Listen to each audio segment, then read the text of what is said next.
There is one evil in this world which has dominated in all the history of the world more than anything else. It is the curse of materialism. Materialism which leads to worldliness and hedonism. The drive to acquire riches is an insatiable drive. It is relentless. Men will do anything to acquire to themselves riches. Money will buy any person to commit any crime, to do anything at all. And he is not at all averse to climb the ladder of financial success on the heads of those who stand in his way.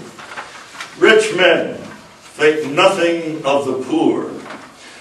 Cruel governments that come to power in third world countries at the point of a gun care not at all when the poor are trampled underfoot, so that they may put their treasures away in bank accounts and in Switzerland and other parts of the world.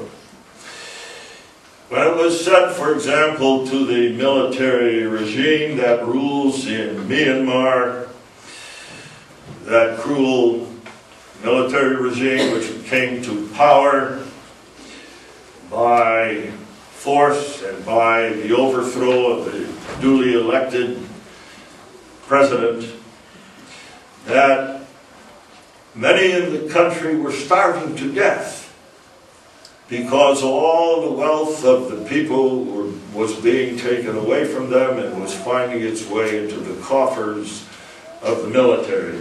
The answer of the head of the military was this: the country will be better off without 3 or 4 million people. Cruel, heartless, murderous. What was the bottom line? Money. Nothing but money. Power? Yes, power. But why power? To acquire money. Why is it that the working man rises up against his employer and organizes wicked and rebellious unions? The only reason is to compel his employer to pay him wages. And he's not satisfied with a mere raise. He wants more and more and more. There is about the acquisition of riches an insatiable thirst. You would think that the millionaires and the billionaires of this world would at last say, I have enough. I don't know how to spend all my money. If I live 1,000 years, I'll still have money left. I'm going to quit. But they never do. And we don't either. When we have enough set aside for old age and retirement, we still want more and more and more. Never are we satisfied with what we have. It's always got to be greater and more extensive wealth. Materialism has eaten into the church's life.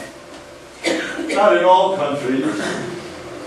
I count it a singular blessing of God that God made it possible for me and my wife to go to Myanmar, Burma, formerly Burma. It was a bit humbling. There you discover what poverty is. I mean, poverty. The Lord has seen fit in His inscrutable wisdom to take away from these people even what seems to be their daily bread. They barely have enough to feed themselves and their families on the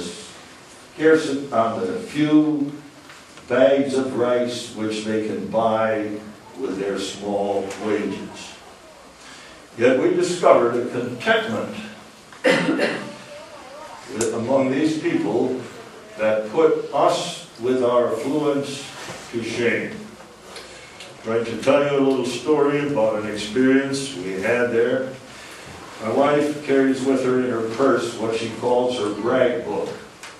It's a little book in which she has pictures of her children and her grandchildren and her great-grandchildren. And when anyone asks about our family, she's quick to pull out her brag book and show her the photos. We had been in Myanmar for 2 weeks and I hadn't seen that brag book. So I said to her, "Why aren't you showing people your brag book?" And she said, "I don't dare." I said, "You don't dare? Why not?" She said, being wiser than I, "Because all these pictures are taken in our homes with a background of our furniture, in our yards, where everything speaks of wealth, and these people have nothing. And I'm ashamed to show these pictures to these dear saints in Myanmar." They have a contentment, however, that is amazing. Contentment that allows them to live in a more conscious dependence upon God than you and I have yet learned. One minister told me of how one of his sons had died in his arms of a disease easily curable. But he had no money to seek medical help. The Lord does that in His wisdom. But along with it is a contentment that makes us, with our affluence, ashamed. Materialism drives this world.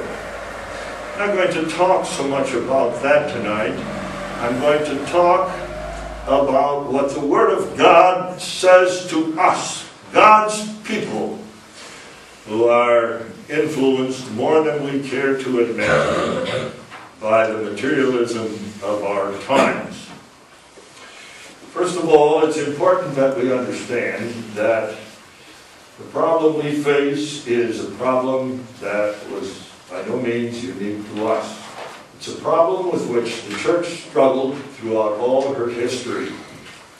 The church historian Eusebius, who was a contemporary of the Council of Nicaea in 325 AD, makes an effort to explain why the phenomenon of asceticism arose in the church. He gives various reasons, but he says one of the reasons, perhaps the most important reason, why asceticism and monasticism arose in the church was the dissatisfaction of many with the growing materialism and worldliness of the members of the church. There were periods all the way from the apostolic era and the reign of Nero to the peace that Constantine the Great brought to the church in 312 AD, where persecution was not so bad.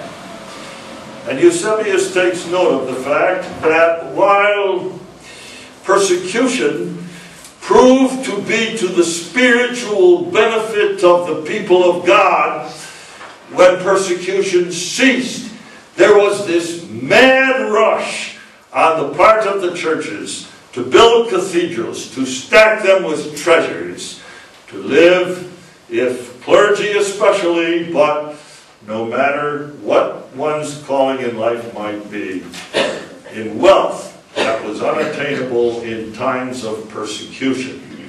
There were those, Eusebius says, who objected to that strenuously, and they reacted to that by becoming ascetics and monastics. That was the solution to which these people used to ward off the evils of materialism.